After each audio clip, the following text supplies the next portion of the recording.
कहते हैं ये हर मिंबर पे कहते हैं कि हज तमत्तो पर पाबंदी लगी, हज़रत इब्न उमर ने मुखालफत की और उन्होंने कहा मेरे बाप पे तो शरीयत नाजिल नहीं हुई है। अच्छा सुने ज़रा बात को, इसका वैसे मुकम्मल जवाब जो है ना मैं मार्फत सहाबा व अहले बैत सीरीज़ में बाउनवान सहाबा के बाहिमी इख्तलाफात की हकीकत हिस्सा 2 में 24 नवंबर 2020 लेक्चर नंबर 8 के तहत दे चुका हूँ मुकम्मल इस रिवायत के ऊपर जवाब। यहाँ सिर्फ इतना कहूँगा लानतुल्लाह अलल काज़िबीन। कहते हैं और तलाक के मसले में तो बड़ी गुस्ताखी करते हैं हज़रत उमर के मामले में, तलाक के मसले में बड़ी गुस्ताखी करते हैं हज़रत उमर के मामले में। आप समझें इस बात, यहाँ भी इब्तिदा में यही कहूँगा लानतुल्लाह अलल काज़िबीन। ये मकतबा इस्लामिया की शायाशुदा सही बुखारी जिसके ऊपर ये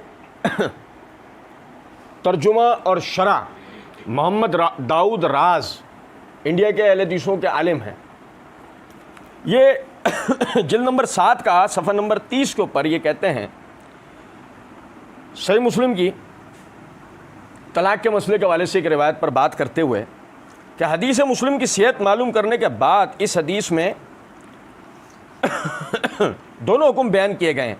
गौर फरमाइए, एक हुक्म शरई, दूसरा हुक्म सियासी। पहला हुक्म तो शरई है कि जनाब रसूलुल्लाह सल्लल्लाहु अलैहि वसल्लम के पूरे अहद रिसालत में और हज़रत अबू बकर सिद्दीक़ रज़ियल्लाहु अन्हु के पूरे अहद खिलाफत में और हज़रत उमर रज़ियल्लाहु अन्हु की खिलाफत के 2 साल तक मजलिस वाहिद की तलाक़ सलासा एक ही होती थी और उसमें एक फ़र्द का भी इख्तलाफ नहीं था। तमाम के तमाम असहाब रसूलुल्लाह सल्लल्लाहु अलैहि वसल्लम का इस पर इजमा था।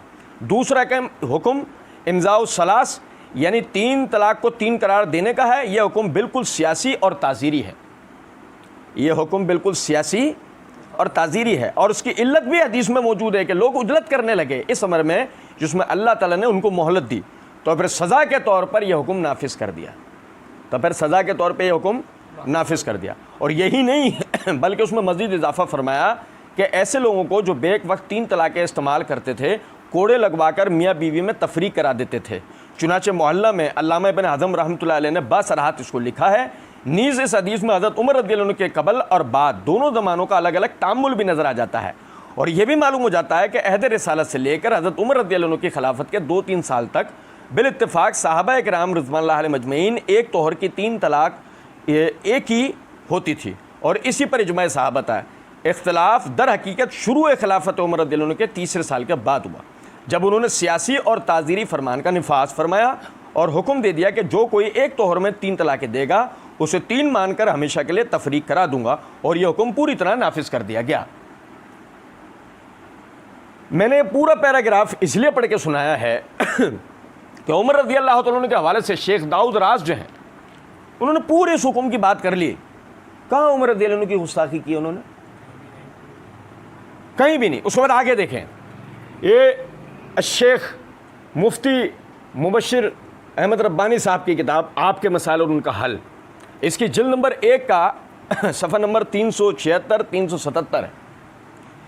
यही सही मुस्लिम की तलाक वाली रिवायत के ऊपर बात करते हुए कहते हैं इस हदीस से मालूम हुआ कि अहद रिसालत सल्लल्लाहु अलैहि वसल्लम और अहद अबू बकर रज़ियल्लाहु तआला अन्हु और उमर रज़ियल्लाहु तआला अन्हु की खिलाफत के इब्तिदाई 2 सालों में इकट्ठी 3 तलाक़ें एक ही शुमार होती थी और अहद रिसालत सल्लल्लाहु अलैहि वसल्लम का फ़ैसला शरई फ़ैसला था क्योंकि दीन रसूल अकरम सल्लल्लाहु अलैहि वसल्लम पर मुकम्मल हुआ।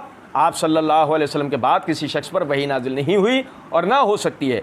सैयदना उमर रज़ियल्लाहु तआला अन्हु ने जो फ़ैसला किया वो तहदीदन और बतौर सज़ा के था, वो तहदीदन और बतौर सज़ा के था। मुझे बताइए उमर रज़ियल्लाहु तआला अन्हु की कोई गुस्ताखी की नहीं या उन्होंने उमर रज़ियल्लाहु अन्हु के फतवे की वजाहत की? बिल्कुल उसी तरीके से आप ये देखें, ये मेरे हाथ में दाऊद अरशद साहब अहले हदीसों के मारूफ मुनाजिर और आलिम है, उनकी किताब है दीन हक, इसकी ये जिल्द नंबर 2 के सफ़ा नंबर 670 के ऊपर वो यही सही मुस्लिम की रवायत को मुसन्नफ़ अब्दुर रज़्ज़ाक़ से नकल करके उस पर वो बात करते हुए कहते हैं इस रवायत का मफाद ये है कि हज़रत इब्न अब्बास रज़ियल्लाहु अन्हु बेक वक्त दी गई तलाक़ सलासा के मुतालिक उन्होंने 2 बातें बतलाई हैं। एक ये कि नबी सल्लल्लाहु अलैहि वसल्लम की ज़िंदगी मुबारका में और पूरी मुद्दत खिलाफत हज़रत अबू बकर सिद्दीक़ रज़ियल्लाहु तआला अन्हु में और इब्तिदाए अहद हज़रत उमर फ़ारूक रज़ियल्लाहु तआला अन्हु में ऐसी तलाक़ों को सिर्फ़ एक करार दिया जाता था। दूसरी बात यह कि लोगों की बेराह रवी की वजह से हज़रत उमर फ़ारूक रज़ियल्लाहु तआला अन्हु उन्हें 3 करार देने लगे। ज़ाहिर है कि हज़रत इब्न अब्बास रज़ियल्लाहु अन्हु का इस बयान से मकसूद ये है कि इन दोनों बातों में से जो ज़्यादा काबिल कबूल हो उस पर अमल की बुनियाद बनाओ। यही वजह है कि इब्न अब्बास रज़ियल्लाहु अन्हु से दोनों तरह के फतावे मिलते हैं। जब आप हज़रत उमर फ़ारूक रज़ियल्लाहु अन्हु के ताज़ीरी हुक्म को ज़्यादा करीने मसलियात समझते थे तो उसके मुताबिक फ़तवा दिया करते थे। यही हमारा मौक़िफ़ है कि जो लोग अहले हदीस हज़रात के ख़िलाफ़ बड़े सरगर्म रहा करते हैं और ज़ाती ज़रूरत पड़ने पर इस किस्म के मसाइल में उलमा अहले हदीस की तरफ रुजू करते हैं और मतलब निकल जाने पर फिर अहले हदीस के ख़िलाफ़ खुराफात में सरगर्म हो जाते हैं, उन्हें हज़रत उमर फ़ारूक रज़ियल्लाहु अन्हु के ताज़ीरी हुक्म के मुताबिक फ़तवा देना चाहिए। लीजिए यही नहीं कि वो उमर रज़ियल्लाहु अन्हु के फतवे की वजाहत कर रहे हैं, बल्कि वो ये कह रहे हैं कि मसलहतन आज भी अगर लोग सिर्फ मतलब बरारी के लिए तलाक के मसले के ऊपर अहले हदीस से फतवा लेना चाहते हैं तो उनको चाहिए कि ऐसे लोगों को वो उमर रज़ियल्लाहु अन्हु के ताज़ीरी फतवे के मुताबिक फतवा दें।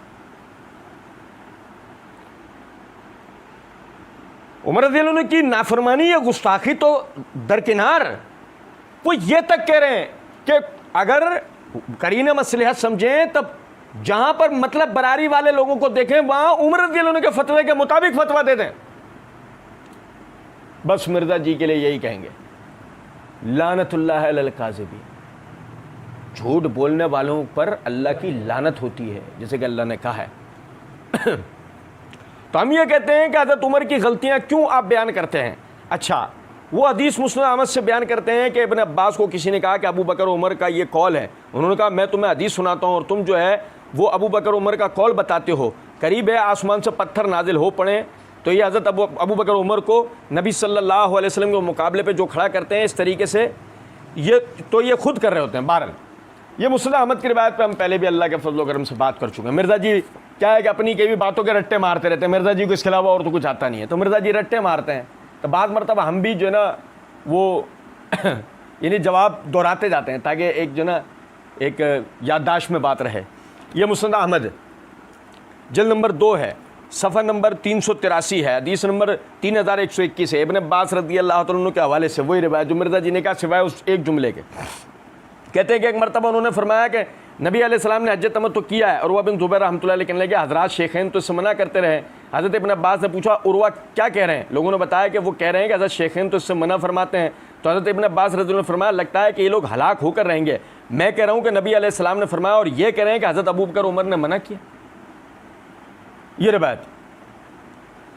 अब मिर्ज़ा जी सही मुस्लिम का मुकदमा, आप तो खुद कह रहे थे कि मैंने तो सही मुस्लिम का मुकदमा पढ़ा है, और ज़ाहिर मसला तदलीस भी पढ़ाया होगा। रिवायत को सुलेमान बिन महरान आमश मुआन अन बयान कर रहे हैं सीगन के साथ, और सुलेमान बिन महरान आमश मशहूर मुदल्लस हैं, लिहाजा रिवायत ज़ईफ़ है। अब मिर्ज़ा जी ज़ईफ़ रिवायत से अबू बकर उमर रज़ियल्लाहु अन्हु पे नकीर करने की कोशिश करें। आप अंदाज़ा करें ये वो हैं कि जिन्होंने अपने बारे में ये बात कही थी। तो मैंने इसी बुत परस्ती को तोड़ा है कि मौक़िफ़ जो लोग देते हैं साथ रेफरेंस भी बयान नहीं करते, काउंटर चेक नहीं हो सकता, अहादीस जो भी बयान करते हैं उनकी नंबरिंग भी बयान नहीं करते, ज़ईफ़ हो सही हो बयान कर जाते हैं, ज़ईफ़ हो सही हो बयान कर जाते हैं। और सब के सब अहले सुन्नत के कहलवाने वाले तीनों गिरोह बरेलवी, देवबंदी, सल्फ़ी यानी अहले हदीस और अहले तशय्युअ का भी यही हाल है। अब मिर्ज़ा जी पपीते के पेड़ पे हो गए, नहीं समझे? मिर्ज़ा जी का तो ये वाला हाल नहीं होगा ना। अब जब मुस्नद अहमद की ज़ईफ़ रिवायत सुनाई तब मिर्ज़ा जी उसी लाइन में आके खड़े हुए। सुनो ज़रा बात को, जो मिर्ज़ा जी ने जो लाइन बताई। भारत